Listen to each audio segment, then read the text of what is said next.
চলতি অর্থবছরের বাজেট বাস্তবায়ন করতে প্রায় ৫ লাখ কোটি টাকার কর আদায়ের লক্ষ্য নির্ধারণ করেছে জাতীয় রাজস্ব বোর্ড এনবিআর। তবে ডিসেম্বর পর্যন্ত লক্ষ্যমাত্রার চেয়ে আদায়ে ঘাটতি ৪২,০০০ কোটি টাকা।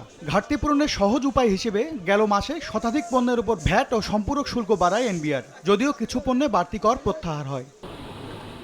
তবে এখনো ফল, জামাকাপড় থেকে শুরু করে বিভিন্ন বেকারি আইটেমে যে ভ্যাট ও সম্পূরক শুল্ক বাড়ানো হয়েছে তাতে মূল্যস্ফীতি আরও উস্কে যাবে। মেট্রোপলিটন চেম্বারের গুলশান কার্যালয়ে আয়োজিত এক গোলটেবিল আলোচনায় এমন আশঙ্কার কথা জানান ব্যবসায়ীরা। ভ্যাট ইম্পোজ করেছি এমন সব জিনিসের উপরে যেগুলো ব্যক্তিগত জীবনে, প্রাত্যহিক জীবনে ব্যবহার্য জিনিসের দাম বাড়িয়ে দিচ্ছে। আমরা ইনফ্লেশন কমাতে চাচ্ছি, আবার আমরা ভ্যাট বাড়িয়ে ইনফ্লেশনকে উস্কে দিচ্ছি। আমাদের এটা ভ্যাট মুক্ত এক্সপোর্ট ওরিয়েন্টেড ফ্যাক্টরিগুলো, কিন্তু স্থানীয় পর্যায়ে আমাদের অনেকগুলো ইস্যুতে ভ্যাট দিতে হয়।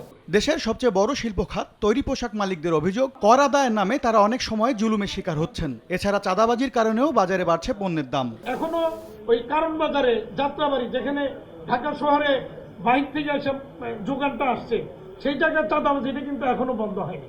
অর্ধেক পাউডারে দ্বিগুণ উজ্জ্বলতা, নতুন রিন অ্যাডভান্সড অর্ধেক পাউডারে দ্বিগুণ উজ্জ্বলতা। আলোচনায় উঠে আসে ভোজ্য তেলের সাম্প্রতিক সংকটের বিষয়টি। অর্থনীতিবিদদের পরামর্শ, তেলসহ আমদানি করা পণ্য ও তার সরবরাহে সুস্পষ্ট তথ্য সরকারের কাছে থাকতে হবে। বাজার ব্যবস্থাপনার গন্ডগোলের কারণে হঠাৎ করে বাজার থেকে সয়াবিন তেল উধাও হয়ে যায়। সুতরাং এই যে বাজার এবং বাজার বহির্ভূত কারণগুলো, এইটা দুটোকে যদি সমানতালে অ্যাড্রেস না করা যায় তাহলে কিন্তু মূল্যস্ফীতির যে অসহনীয় অবস্থা সেটা কিন্তু অব্যাহতভাবে থেকে যাবে। বক্তারা বলেন, গেল ২ বছর ধরে সাধারণ মানুষ উচ্চ মূল্যস্ফীতির চাপে আছে। এমন বাস্তবতায় সরকারকে পরোক্ষ কর না বাড়িয়ে প্রত্যক্ষ কর বাড়ানোর দিকে হাঁটার পরামর্শ দেন। এম এস আরিফিন, সময় সংবাদ, ঢাকা।